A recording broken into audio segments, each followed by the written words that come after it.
നമസ്കാരം കേട്ടാ. ആരാണ് ഈ ഉമ്മൻചാണ്ടി? ആരായിരുന്നു ഉമ്മൻചാണ്ടി എന്ന ചോദ്യത്തിനേക്കാൾ പ്രസക്തമായത് എന്തായിരുന്നു ഉമ്മൻചാണ്ടി എന്നുള്ളത്. അതിന്റെ നേരിയ ഉദാഹരണം നമുക്കിവിടെ കാണാം. അനന്തര ബഹുമതികളും അനുശോചനങ്ങളും അനുസ്മരണങ്ങളും കേരള രാഷ്ട്രീയ ചരിത്രത്തിൽ ഇതാദ്യമല്ല. പക്ഷേ ഒരു നേതാവ് മരണപ്പെടുമ്പോൾ അദ്ദേഹത്തിന്റെ മൃതശരീരമല്ല, അദ്ദേഹത്തിന്റെ ചിത്രം വാരിപ്പുണർന്ന് പൊട്ടിക്കരയണമെങ്കിൽ ആ മനുഷ്യർക്ക്, സാധാരണക്കാരായ ജനങ്ങൾക്ക് ആ നേതാവ് എന്തെല്ലാമൊക്കെ ആയിരുന്നു. ോട് പറയണേ, ഉമ്മൻചാണ്ടി ചത്ത് ഞങ്ങൾ എന്ത് ചെയ്യണം? എന്റെ അച്ഛനെ ചത്ത്, നിങ്ങളുടെ അച്ഛനും ചത്താലും ഇപ്പൊ നമ്മൾ എന്ത് ചെയ്യണം? അതേ വിനായക, എന്റെ അച്ഛനും ചത്തു, നിന്റെ അച്ഛനും ചത്തു. പക്ഷേ ഇവിടെ വ്യത്യാസമുണ്ട്. അങ്ങയുടെ പിതാവിന്റെ മരണാനന്തരം ആ പിതാവിനെ ഓർക്കുന്നത് അങ്ങയും അങ്ങയുടെ കുടുംബക്കാർ മാത്രമാണ്. പക്ഷെ ഉമ്മൻചാണ്ടി അങ്ങനെയാണോ? ലോകത്തുള്ള കോടാനുകൂടി വരുന്ന മലയാളികളുടെ ഹൃദയത്തിൽ അദ്ദേഹത്തിന് എന്നൊരു സ്ഥാനമുണ്ട്. എത്ര കാലം കഴിഞ്ഞാലും. അതിന്റെ കാരണം എന്താണെന്നല്ലേ?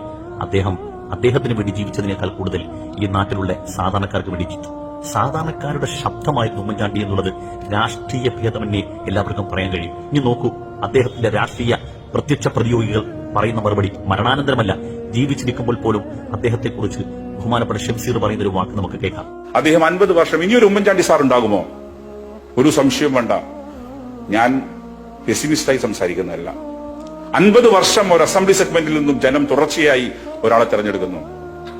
അദ്ദേഹം ഇരിക്കുന്ന വേദിയിൽ വെച്ച് പറയാം, 2006 അദ്ദേഹത്തെ തോൽപ്പിക്കാൻ ഞാനും സ്വരാജുമെല്ലാം അദ്ദേഹത്തിന്റെ മണ്ഡലത്തിന്റെ മുക്കിലും മൂലയിലും പോയി പ്രസംഗിച്ചതാണ്. പക്ഷേ ഭൂരിപക്ഷം വർദ്ധിച്ചു എന്നല്ലാതെ ഞങ്ങളുടെ അതര വ്യായാമമായി മാറി എന്നുള്ളതാണ്. ഇത് മരണാനന്തരമുള്ള അനുശോചന നാടകമല്ലിത്. അദ്ദേഹത്തിന്റെ പ്രത്യക്ഷ പ്രതിയോഗികൾ അദ്ദേഹം ജീവിച്ചിരിക്കുമ്പോൾ തന്നെ അദ്ദേഹത്തിന്റെ വ്യക്തിപ്രഭാവത്തെക്കുറിച്ച് ജനങ്ങൾക്ക് മുമ്പിൽ പറയുകയാണ്. പുഞ്ചിരി കൊണ്ട് സ്നേഹപ്രപഞ്ചം തീർത്ത ഒരു വലിയ നേതാവ്, നായകൻ ഉൾക്കൊള്ളുന്ന രാഷ്ട്രീയത്തെ ഇതിന്റെ പേരിൽ നമ്മൾ തെറി പറഞ്ഞുകൊണ്ട് കാര്യമില്ല. കാരണം ഉമ്മൻചാണ്ടിയുടെ പ്രത്യക്ഷ പ്രതിയോഗികളായ ഒരാൾ പോലും ഒരു മോശപ്പെട്ട വാക്ക് പറഞ്ഞില്ലെന്ന് മാത്രമല്ല, പറഞ്ഞു പോയതിൽ പലതിലും അവർക്ക് ഇത് ദുഃഖമാണ്, സങ്കടമാണ്. പക്ഷേ വിനായകന് വ്യക്തിപരമായി അദ്ദേഹത്തിന്റെ ഉള്ളിൽ ഒരു രാഷ്ട്രീയമുണ്ട്. അത് അശ്ലീലതയാണ്, കുത്തഴിഞ്ഞ ലൈംഗികതയാണ്, വൃത്തികേടാണ്. അത് പലപ്പോഴും അദ്ദേഹം പല രൂപത്തിലും പുറത്തേക്ക് വിടുന്നുണ്ട്. അതിന്റെ പേരിൽ മറ്റു രാഷ്ട്രീയക്കാരെ, അദ്ദേഹം ഉൾക്കൊള്ളുന്ന പ്രത്യയശാസ്ത്രങ്ങളെ നമ്മൾ ചീത്ത പറഞ്ഞതുകൊണ്ട് രാഷ്ട്രീയപരമായ ഒരു ആയുധമാക്കാമെന്നതിനപ്പുറം അതിനകത്തൊരു യാഥാർത്ഥ്യം, ഒരു കഴമ്പും ഇല്ല എന്നുള്ളതാണ് സത്യം. പുതുപ്പള്ളിയിൽ ഉമ്മൻചാണ്ടി സാറിനെതിരെ രാഷ്ട്രീയ പ്രതിയോഗിയായി മത്സരിച്ച ആളാണ് ജേക്ക് പി തോമസ്. അദ്ദേഹം ഇടതുപക്ഷ സഹയാത്രികനാണ്.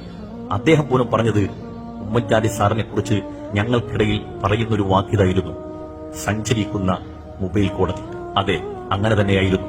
നമ്മളിന്ന് തമിഴ്നാട് മുഖ്യമന്ത്രി സ്റ്റാലിനെ ആഘോഷിക്കുന്നുണ്ടല്ലോ.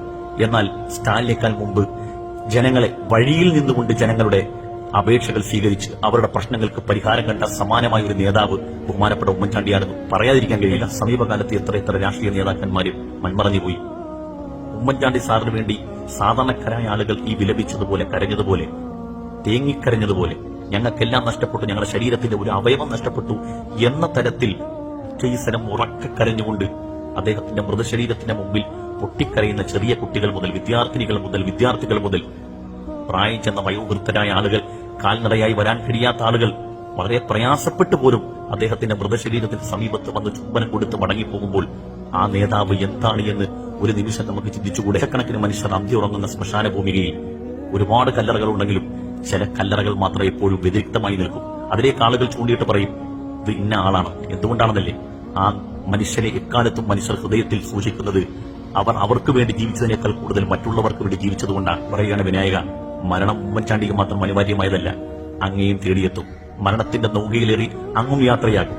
മരണാനന്തരം അങ്ങയെ കേരള പൊതുസമൂഹം ഓർക്കുന്നത് ഒരു കലാകാരൻ എന്നതിനപ്പുറം ഏറ്റവും നല്ലൊരു മനുഷ്യനെ ഏറ്റവും മോശപ്പെട്ട രൂപത്തിൽ മരണാനന്തരം ആക്ഷേപിച്ചു എന്ന രൂപത്തിലായിരിക്കും അങ്ങയും ഓർക്കപ്പെടുന്നത്.